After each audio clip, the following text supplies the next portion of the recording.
Welcome to episode 654 of the Barcelona podcast, brought to you by the Blue Wire Podcast Network. I'm Dan Hilton, and hey, people on YouTube or even on social media, my patrons, they've been all getting on me. Dan, you're talking to yourself too much. You're sounding a little bit crazy. I do talk to myself anyway when the microphone and the camera is not on. So it's time for me to go back to actually talking to a human person. And you know what? Someone I consider a friend. So it's Rafa Aldamuy. How's it going, Rafa? Hey, Dan. Long time no see. I'm doing great. My life is a little bit hectic, but thankfully now Barcelona are making it better. So I know we haven't been able to say that for quite a while. It's probably been the other way around. But thank you, Barcelona. Thank you, Hansi Flick. I love you. Thank you for coming to my life. I really appreciate you. Yeah, we're going to have a little bit of negativity here, of course, because I basically have 6 questions that we're going to go through as we talk through kind of the different things that have been going on in different competitions. So again, the things we have to talk about today aren't even about, I don't think based on our rundown, just to warn people, you can, again, follow along on YouTube or become a member on Big Up for free or follow along on the podcast apps, anywhere on social media, wherever have you, because all the different things that I want to get to in this show, which is Kerry Walsh with the Femini or Unai Hernandez heading off from Barça Athletic, all that different stuff. I can tell you we will very likely not going to get to it in this show. So tomorrow, depending on when you have this in your ears and your eyes, tomorrow, whether that's Friday or Saturday, so whatever the next day after today is when you're watching this, I will have come out with a top 5 where I'm going to go through the stuff that we're going to miss related to the transfer saga and all that stuff, or even updating you with the transfer window ending. So yeah, there's so much news to go over that I only really have time to talk about the big stuff, which is still kind of digesting yesterday's match with Atlanta. And the question I'm asking here, and I'm going to set up where they are, Rafa, as far as telling you the numbers and all those things. And then I want you to tell me the vibe. So the question is Barcelona in a good spot in every competition? Now, heading over to the Spanish Super Cup and actually January in general. So they won the Spanish Super Cup. Obviously, they're in the best spot there because they won the trophy. In January, they have 6 wins and 2 draws. They won the Spanish Super Cup, as I said, with wins over Real Madrid and Athletic Club. In the Liga, they're 7 points back of Real Madrid in the Liga, 3 back of Atletico Madrid, and 2 ahead of Athletic Club in 4th. They're a plus 35 goal differential, which is top of the Liga, and they're plus 9 in goals on anybody else. That is best in the Liga.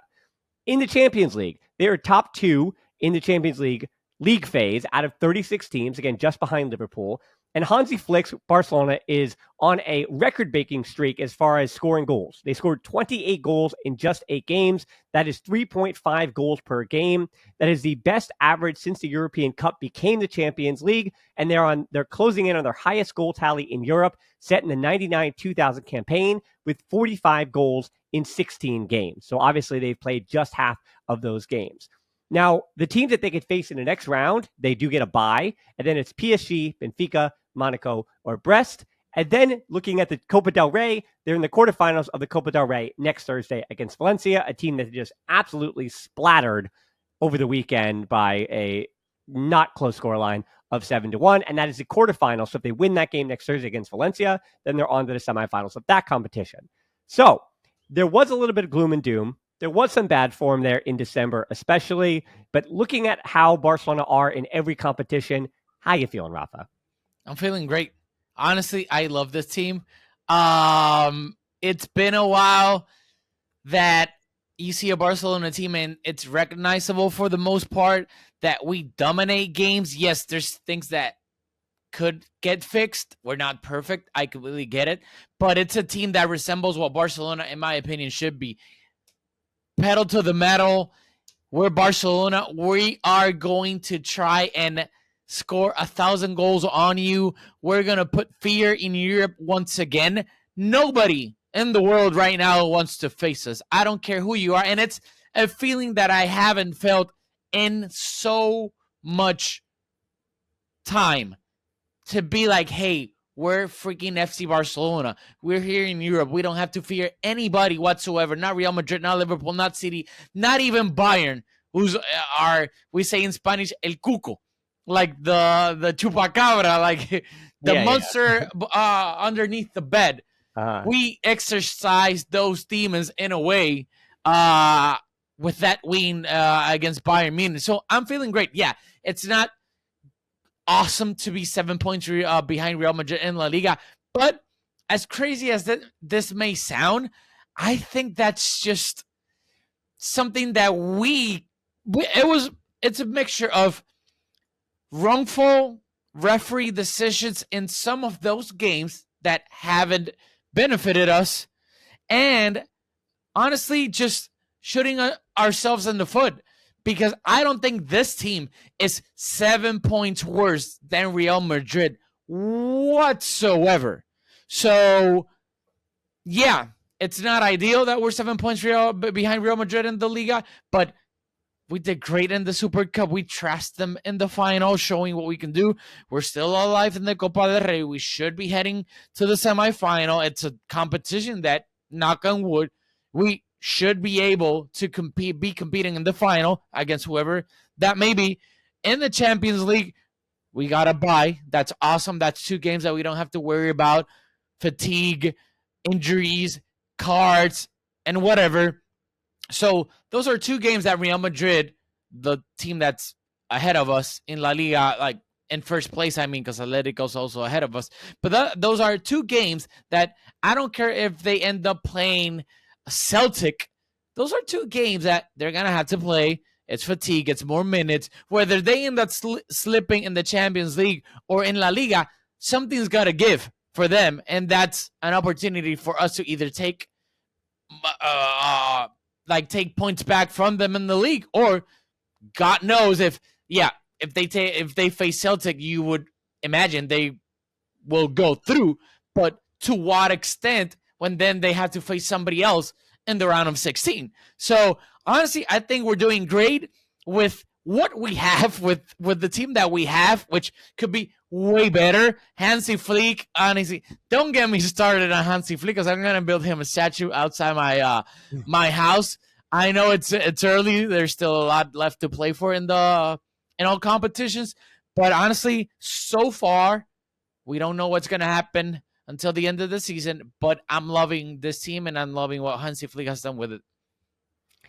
Yeah, I mean, I share the sentiments. I generally lean towards positive anyway, but looking ahead to whoever it's PSG, Benfica, Monaco, or Brest, again, Barcelona have lost twice this season already to Monaco, but again, one of them was a preseason, the other one was a red card early by Eric Garcia. So I don't really think either of those games and those results are things that Barca should fear or worry about. And then, yeah, Brest, they've also been, that being Brest, have come back down to earth, both in their league and in the Champions League as well. And they narrowly escaped, we'll say, into the next round, where they could have easily, with another 2 games, if they played 10 games, Brest might have dropped all the way down. And then again, Benfica, that game was absolutely wild. And yeah, PSG, speaking of demons, like there are some demons there, but this PSG, I don't think is the same as last year's PSG even. And yes, they're doing well in their league and all those things, but they, throughout the Champions League phase, obviously PSG was not in the top 8 for a reason. Like they were going into that final match day, the 4th place French team, because Lille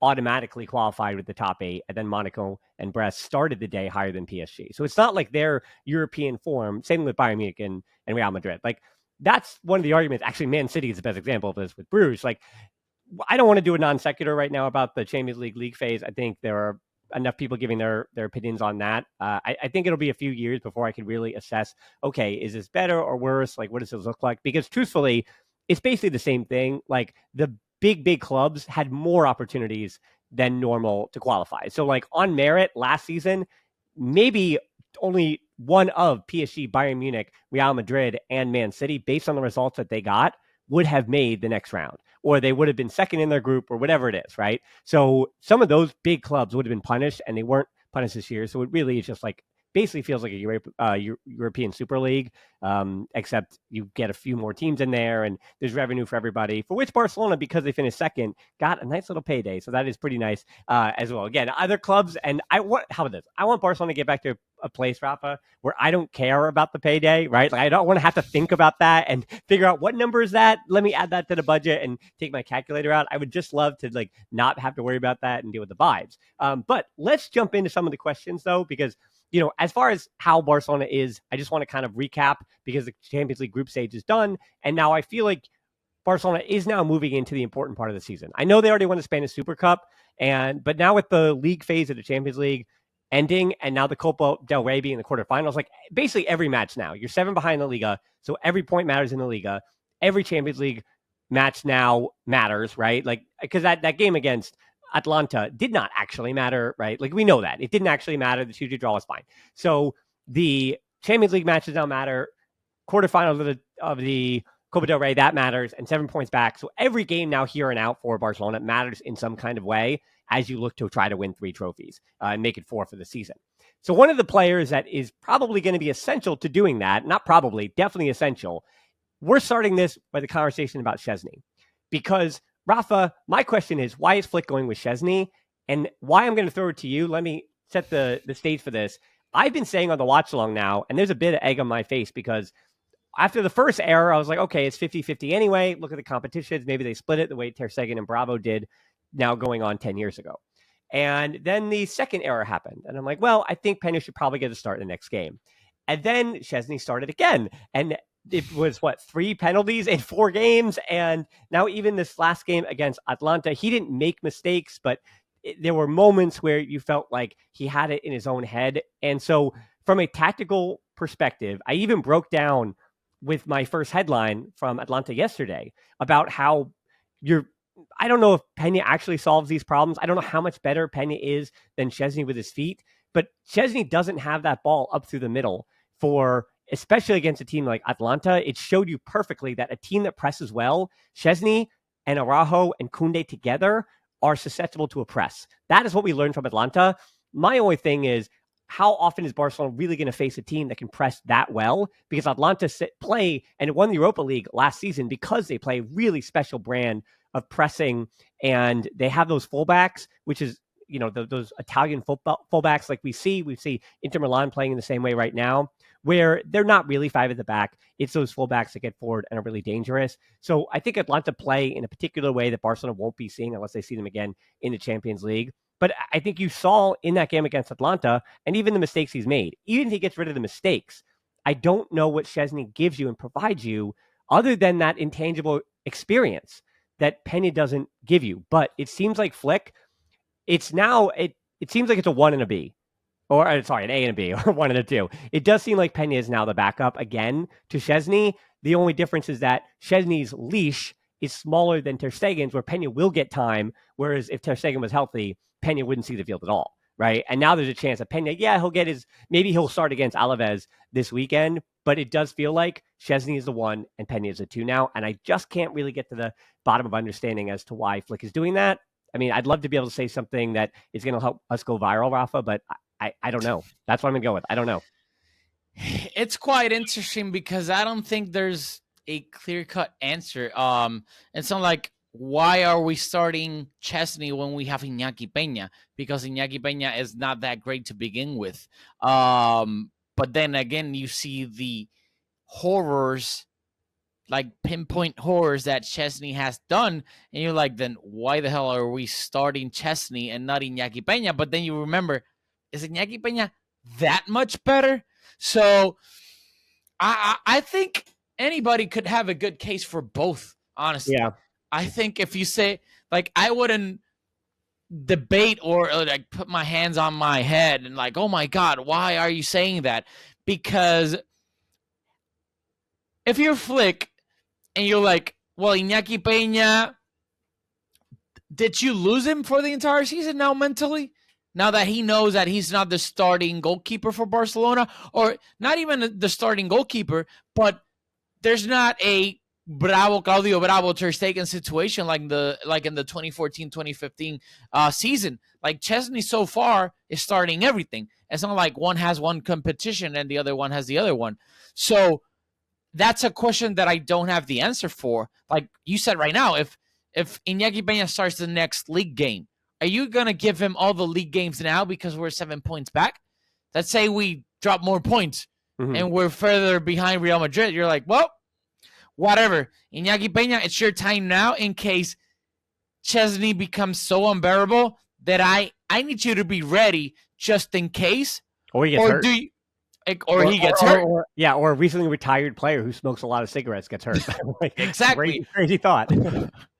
Or you go with, hey, Szczęsny needs even more reps. So he's also going to be our league goalkeeper because of that.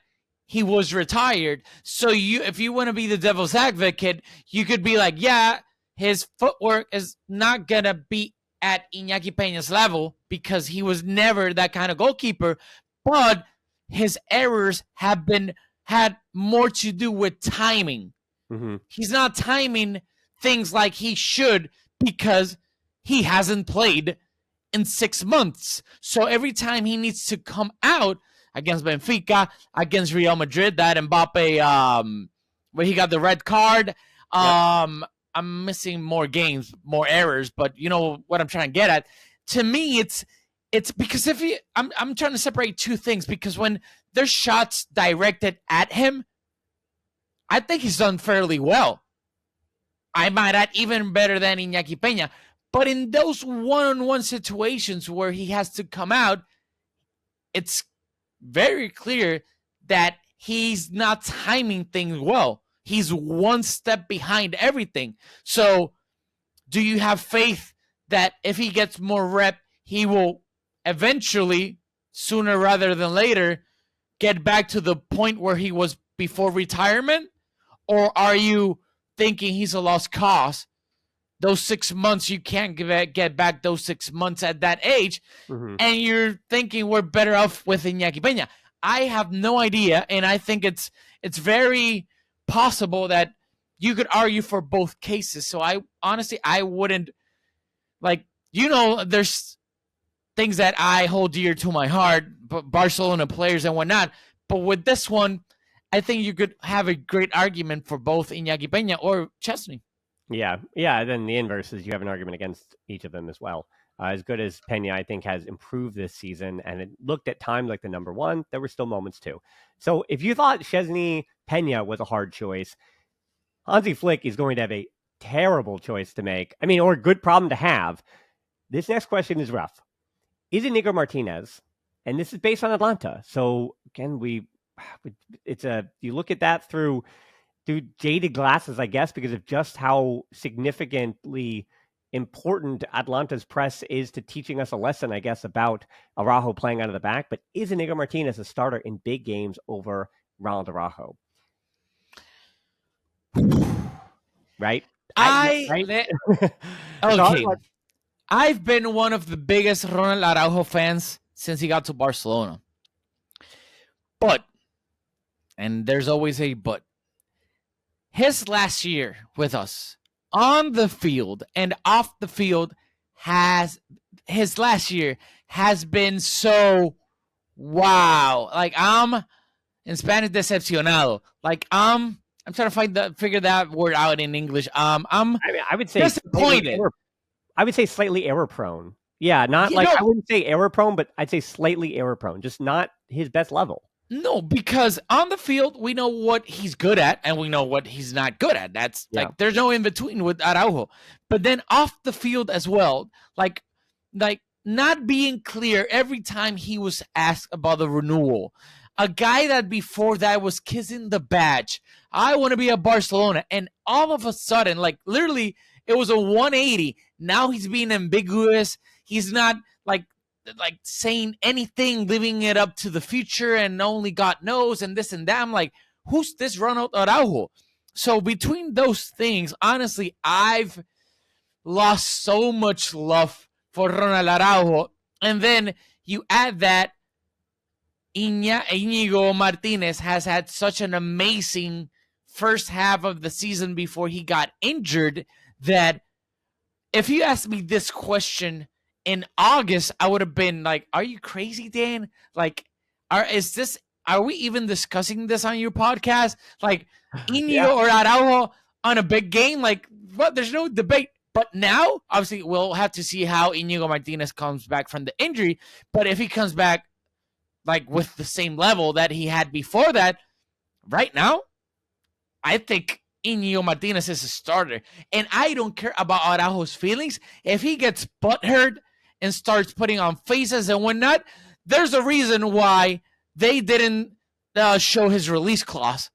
I think it's because if you're not happy with how the rest of the season transpired and we're not happy with you, hey, there's the door. You bring 60, 70, 80, whatever that may end up being, and goodbye, Ronald Araujo. So a year ago, I would have been, there's no way, like, Iñigo starting. Right now, Iñigo starts, and if Ronald Araujo has a problem with it, hey, you bring 60, 70, you can go, and we're going to bring in Jonathan Tah for free. So, good riddance. Yeah, I mean, I think I want to give both of them, again, trying to see this in a positive way, right? Because I think if Barcelona in a huge game and they wind up not getting a result because one of those two players, Araujo or Iñigo Martinez, makes a mistake, and then you're going to obviously come out of it saying, well, Flick made a mistake. He should have won with the other guy. Like, that's how football works, right? Mm-hmm. It's regret in hindsight. It's regret in 2020. But if obviously Araujo makes a game-saving tackle or is amazing in the air and they shut everything down, then Araujo winds up being, he was the perfect choice.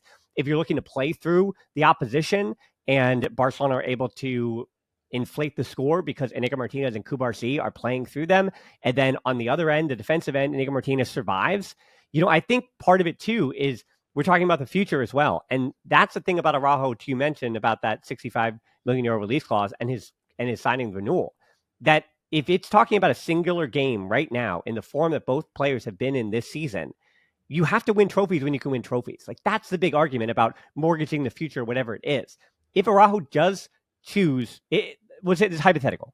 If Flick decided to go with Iñigo Martinez in a Champions League final, and then Araujo decides, hey, I should have started that game, I want to leave, but they win the Champions League, you won the Champions League, right? Like, how many great all-time players will have never won a Champions League? How many all-time great players go through time? I mean, you and I are big basketball fans, and that's how it works too. Like, you never know what your window is, and you never know when the season is going to go the right way, where players aren't injured, or you have a deep team one season, or you have a style that's fitting, or it's a new manager come in and the rest of Europe hadn't caught up to understand what you're doing yet, and all these different things. That if you have an opportunity to win trophies, you make the choice based on the game you're about to play in Europe. And so if Iñigo Martinez is the pick for Flick, that makes sense to me. If he picks Araujo, though, that makes sense to me too, because I think Araujo still, next to Cubarsí at least, gives you enough. Barcelona can still do enough good things that obviously with Araujo, what he does really well. And Cubarsí, because I talked about him on the top 5 last week and went through all the numbers. And again, even against Atlanta, at just how significant he is to breaking through presses and breaking into that final third. And the first phase of play, he's a cheat code. Ter Stegen's out for the whole season. Again, you're pairing him with Araujo. And yes, Iñigo Martinez is good with the ball at his feet, but he is just, that being Cubarsí, is an absolute cheat code at the back there, where you are not worried. Cubarsí playing at left center back in the last few weeks now, look at how Balde has even ascended, because Balde is just so much safer with Cubarsí as a left center back, even than he was with Iñigo Martinez. This is, to get to my end of this, not to say it doesn't matter if Iñigo Martinez or Araujo is a choice, but Pau Cubarsí elevates whoever he plays next to as a center back pairing by such a large margin that I don't think Flick is getting it wrong by picking Iñigo Martinez or Araujo, only in hindsight. So I think the decision to go with either of them in a big game is the right choice. I know it sounds like a bailout, but what I'm telling you is that however far you want to inflate Cubarsí, like I saw discourse on that on Twitter this past week and read it as well, that people were saying, oh, Cubarsí, don't Barca fans think he's like Bastoni? I'm like, Bastoni's 25 years old, and you're arguing that Bastoni is the top center back in the world. I'm like, the fact that other people are defending, like, hey, Cubarsi's not at that level. I'm like, well, okay, fine. Like, he's 18. He's 18. Like, I don't care if he's at that level. I want to tell you that he is at that level, but if he's not, like, I don't care. You're married to a 25-year-old center back, like, who should be one of the top center backs in the world. That's totally fine. So, yeah, I mean, I love how I've now not answered either question, but I want to tell you I'm all worked up because I want to make sure that we're understanding that Pau Cubarsí has been so good this season. You can talk about defensively, some of the mistakes he's made, especially in the last few weeks, why other teams are scoring goals. Fine. Like, I call those 18-year-old mistakes. I'm going to defend him at least until he's 23. I'm going to defend him in every moment he makes a defensive mistake. But whether it's Araujo or Iñigo Martinez, I don't think there is a wrong answer here, because yes, Araujo has his issues, but Iñigo Martinez also, I would be surprised if he can continue to replicate this form all season long. But if Iñigo Martinez has been good in the second half as he was in the first half, you do start him, I think. I think you do start Iñigo Martinez if, and only if, he's as good as he's been. But if he doesn't come back from this injury, right, whatever, then you go all in and say, Ronald Araujo, you need to be good enough. You need to be the guy. Whether you're going to leave the summer or not, if Iñigo Martinez is unable to recapture his level, then it has to be Araujo because his floor as to what he gives you physically, you just have to make up. And Kubarsi, I think, makes up for the stuff that he doesn't then do with his feet. So I think that's the if, as in almost week to week. Like, who's in better form? How are we going to navigate these games? And then when hopefully Barcelona are in the big games, then based on form, even based on the opposition. If it's a team that high presses, you think about Iñigo Martinez. And if it's a team that physically you just got to go out there and is going to try to kick the crap out of you and you got to kick the crap out of, Ron Araujo, you're our guy. But Iñigo can do that as well. Oh, yeah. Iñigo Martinez. I would not want to get kicked by either of those gentlemen. But okay, on the other side of things, let's talk about the attack a little bit. This is a really easy question here. And I think Atlanta, I talked about it in the 5 headlines yesterday. Atlanta may have asked this question about the wings. Do Barcelona need Marcus Rashford? I think we do, but it's more of a, hey, what happens if this guy can't play? We can't expect for the rest of the season to be playing all games with Lamine Yamal on the right and Rafinha on the left. First of all, fatigue. They need rest. I know Lamine is only 17 and Rafinha is in the amazing physical condition, but they need rest. They may not need a lot of rest, but they do need rest. Then, God forbid, injuries, suspensions, especially in the Champions League. You don't want to have to face a Bayern Munich or a City or a Real Madrid or a Liverpool. Lamine or Rafinha get suspended for the return leg, and then you have to play who? Tony Fernandez on the right, Fermin on the left, Dani Olmo on the left. Those are not, well, like Tony Fernandez is, but like exactly. So, that's not happening, but yeah, I get your point. It's not happening, but you get the point. Like the real guys that would play, Fermin is not a winger. Dani Olmo is not a winger. Ansu Fati, as much as I love him, like you can't, like he's not part of the squad, so we're not gonna even talk about him.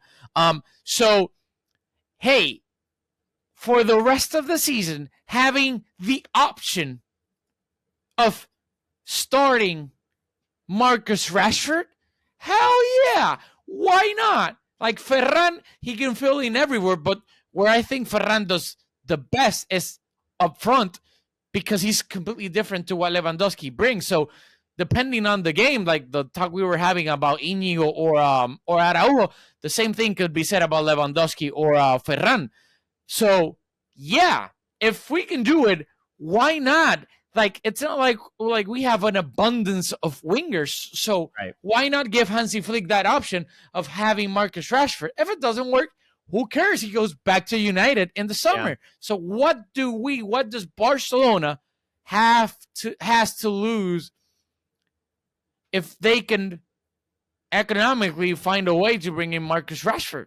Well, yeah, I mean, I think Theo, it's like a form or a function thing, right? I think function-wise, it makes sense to add more of a natural winger. And I know that Rashford plays a lot through the middle too. But yes, he would be the most natural backup winger on that left side for Rafinha that would exist in the squad. He scored 7 goals, 3 assists in 24 appearances this season.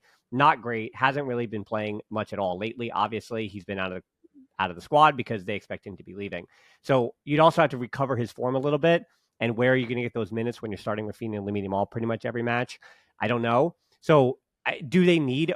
I think could they use and do they need are two different questions, right? I said, do Barcelona need Marcus Rashford? I think the answer to that is no. Would they use him? Could he be useful?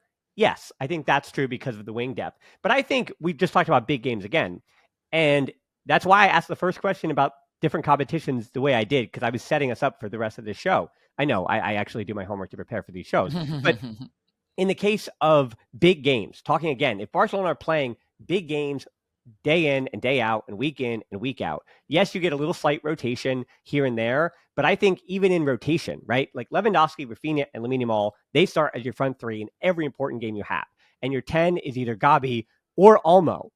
But I think if push came to shove and there's rotation or another big game where you're going to do something different and there's a suspension or an injury to Lamine Yamal and Rafinha, I think it's going to be Gabi and Olmo, left wing and 10. And I think whether Rashford comes or not, I think that is how Hansi Flick will set up his team. So that's what I say about need. I think Marcus Rashford isn't even like the second option behind Rafinha on the left wing. I think Rashford in Flick's rotations would still be third. Like, I know he's a more natural winger than Olmo or Gabi, but you can't tell me this season that Olmo and Gabi aren't just better players than the shell that Marcus Rashford has been at Man United this season and last season. So that's it goes against what I say, because I think you and I think very similarly that, hey, on terms of function, go with the function. I mean, that's why I made the argument that Tony Fernandez should probably be in the first team when he gets fully healthy, because there is no better replacement that Barcelona has in their first team and their second team in the academy on the right wing to back up Lamine Yamal. No player does what Lamine Yamal does. Obviously, there is no better winger in world football with the ball playing defeat. Like, I'm not saying Salah, because Salah has been a better goal scorer and just overall just like the better player. Again, he's also 10 years older. But Lamine Yamal, as far as a winger with ball to feet, he has been the best that there is in world football this season. And so, yes, you can't possibly replace Lamine Yamal. That's insane. But in terms of a player that is very similar in terms of profile, I think Tony Fernandez is the best thing that Barcelona has. But obviously, Hansi Flick isn't going with that option, because you just go with an unequivocally more experienced, more prepared first-team player who's more prepared for that spotlight and all those different things over Tony Fernandez. And I think the same thing will go with Rashford. Like, I know Rashford has been at the top of the mountain. He plays for Man United, all those different things. But I still think in terms of just what Hansi Flick would go with, he would go with the thing that's a little bit different for the better player, more informed player that's been around than he would for Rashford. I think Rashford would just be coming on 3 million euros or whatever it would be, an overpriced loan. It feels like a risk, even though it's not. I totally agree with you. It's not a risk at all. So it's also, what do I care? It's not my money. You know what I mean? It doesn't matter. Like, I don't know. I'm getting worked up, but I'll say this on record. I never want to see Dani Olmo play on the left wing. If Dani Olmo plays either, obviously, number 10 behind whoever the striker is, Lewandowski, whatever, or if Gabi is in that role and we wanna, and Lewandowski's out, or we wanna like change things a little bit, play him up front as a false 9. But I think if, let's say, Rashford comes in and you have the option of, because Rafinha is out for whatever reason, to choose who your left winger is, Dani Olmo or Marcus Rashford, and we go with Dani Olmo, to me, that could be a big error, because all the amazing qualities that Dani Olmo has, I think they go away or diminish by a lot playing on the wing. He's not that fast. He has great ball control, but in tight spaces. I'd rather see Marcus Rashford on the left wing, or obviously Ferran or whatnot. But I think having Dani Olmo on the left would be a waste of a talent. Like, if you don't want to, like, just bench him and put another like a starter, like a fast starter on the left wing. Like, I'd rather have Fermin as a worst case scenario play on the left wing than Dani Olmo. To me, Dani Olmo has two positions right now: number 10 or as a false 9. That's it. Interesting. And speaking of Ferran Torres, actually, this is the next one. Ferran Torres over Lewandowski in certain games? Question mark. This one's a lot easier. We already answered the hardest questions. Those 3 were the hardest ones. But the answer to this one is no, just because I know people are frustrated about Lewandowski. I know even against Atlanta, he had one good, that one-touch pass to set up the first goal. Awesome. Really great stuff. And then he obviously, in the second half, he flubbed that one that, it's impossible for you to flub that one, and he doesn't score. But in the same regard, again, it's like your forwards. It's like what I always remind people about forwards in general. Like, kind of going back to my point about Nico Martinez and Araújo and winning a trophy. Lewandowski is the number 9 to win a trophy for Barcelona this season, and Barcelona can win trophies with Lewandowski as your number 9. That can happen. Like, it's not like he's missing something from his game. Yes, he's cooled off a little bit, but remember, he is still the leading goal scorer or joint top in that Champions League phase. He is still top of Liga goal scoring charts. Like, I know that it's a short memory when goals do not go in for strikers. I know it's a short memory, but the dude scores goals. And I'm not talking about next season. Next season is going to be next season's problem as to who's playing the number 9 for Barcelona. And how are you going to pay Lewandowski? Are you going to have to re-up him if he's the number 9 this season and scores the goals that he has this season? But that's not this season's problem. This season's problem is winning trophies. And Lewandowski still gives you the best chance to do that. And I know that you say, if you give Ferran Torres the same amount of time, Lewandowski to score the same amount of goals. I don't know. I think there are circumstances, and we've seen it. The fact that Hansi Flick is unafraid to take Lewandowski out of games, that is the big difference between last season and this season. Lewandowski's not going 90 every time. If it's not working with Lewandowski like it wasn't against Atlanta, then Ferran Torres comes into those games for Lewandowski. And Ferran Torres has been, very much actually like Eric Garcia. Here's the comparison here. Now, Eric didn't have the best game against Atlanta. It was fine, and he was good against Benfica. But Ferran Torres and Eric Garcia, I think, are having really good seasons for Barcelona this season because they are playing the roles that really suit them as professionals. Ferran Torres as your bench option to come off the bench for Lewandowski and give a different look to that attack, whether he's on the left, coming as a runner on the left, or he's coming through the middle. He can drop in a little bit better than Lewandowski, and his finishing isn't as good as Lewandowski's. That's just a fact. For as many of the ones that Lewandowski misses, his finishing is just not as good. That is a thing that we know after 10 years. But Ferran Torres, I think you don't want to extend him beyond the role he's playing because the Shark is perfectly fitting into games when Barcelona, especially with Pedri and Cubarsí, they've got so much more control this season.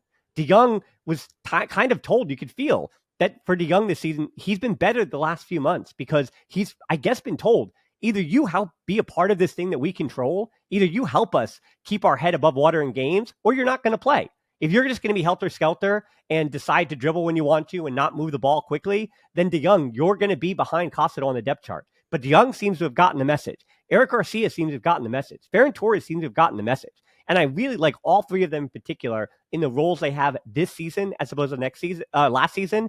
And I wouldn't want to mess with that balance. So I'm kind of happy the way things are with Ferran Torres as a super sub in for Lewandowski because Hansi Flick has been unafraid to make that change when necessary. No, I agree. With Ferran, that's his role. I know the price tag, whatever, 50, 55. We thought he might be, oh my God, he could be a good to / great starter for Barcelona. But the reality is he is what he is. And I know it's hard to forget the price tag, but he's a great option to have off the bench and start X, Y, and Z games here and that. The only, I'm going to add this, but the problem I have with Lewandowski is that right now, because of his age, I mean, it's normal. If he gets the ball inside the box, like, he's a clinical finisher for throughout his entire career. Like we saw with Luis Suarez, even when he couldn't run, he had a bad knee. If you gave him the ball inside the box, he knows how to finish. The same with Cristiano Ronaldo. Like, that doesn't go away. So, of course, if they get service inside the box, they're going to score more often than not. My problem with Lewandowski and these type of strikers is what I feel the same problem we had with Luis Suarez in the latter stages of his career. He's not going to go by anybody. He's not going to be a menace with runs behind the defense's back. So if you're an opposing center back, you know that Lewandowski is not a threat to attack your back. So what does that happen? It's like it's a waterfall effect. They're going to be like, hey, we can pressure up higher because if somehow a through ball gets past us, Lewandowski is not going to get there faster than me. I can recover. If that was Mbappe, I'm not going to recover. He's through on goal one-on-one. So because of that, when Lewandowski plays, opposing center backs know, and the coaches, wait, we can press a little bit higher up. And then if that same game, let's say we have a Ronald Araújo, a Szczęsny, a Koundé, and the other team is capable of pressing us up high, and we don't have that many options of players who can break that higher press, then Lewandowski is not that useful because he's going to drop deep, he's going to try and hold the ball, and he's probably going to lose it. He's not going to give either Rafinha or Lamine enough time for him to then lay that ball off, and we can hit them on the counter.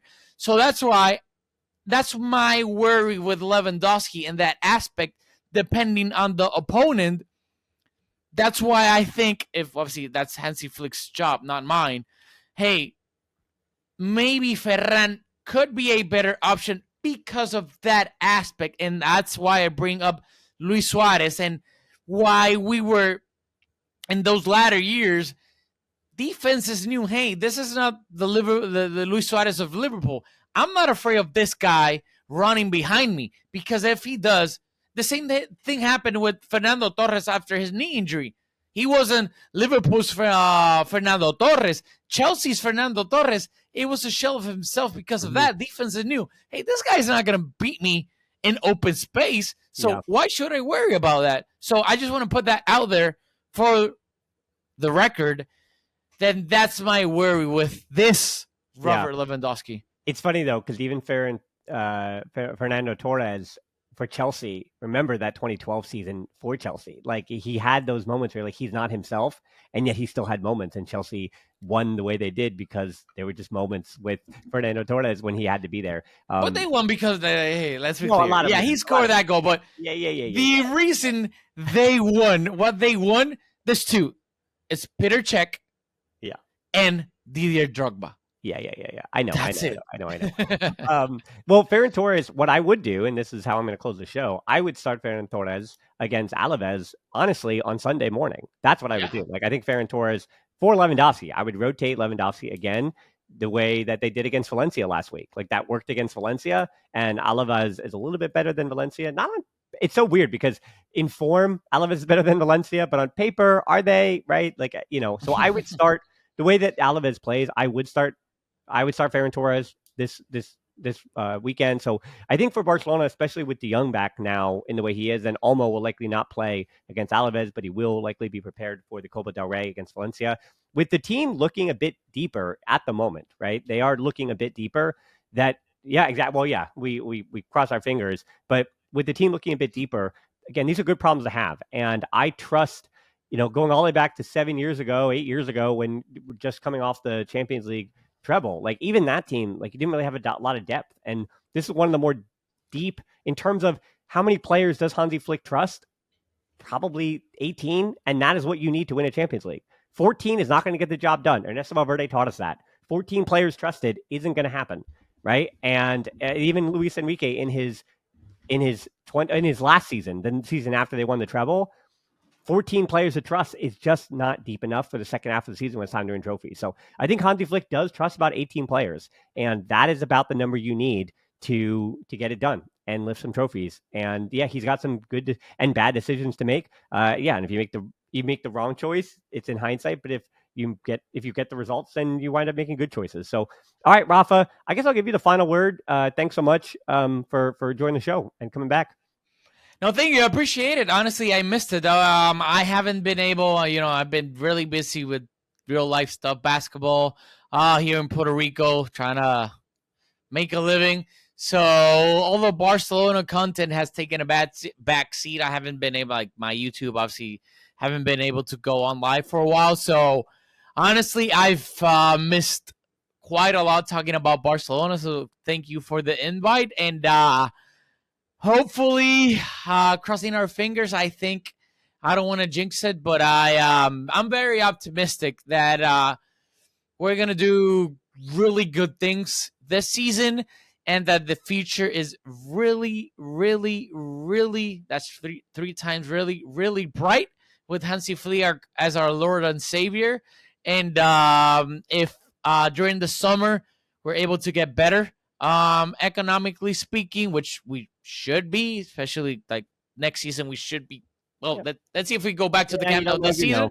But I'm not holding my breath. So then financially we can strengthen the squad in specific positions. Then I think we are on the verge of having a really, really competitive team for the next decade.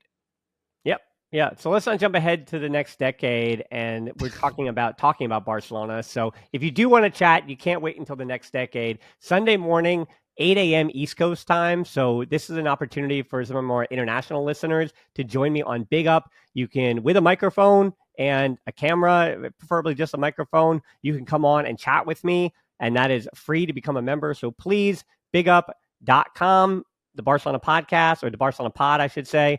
That is where you can find me and all those watch alongs. So I may be having trouble waking up on Sunday morning. So please join me, help me out, chat with me, keep me awake for Barcelona versus Alaves, which we hope is an exciting match too. So Rafa, again, thanks so much for you and for everyone for joining the show. As always, until next time, we'll talk to you soon. And Forza Barça.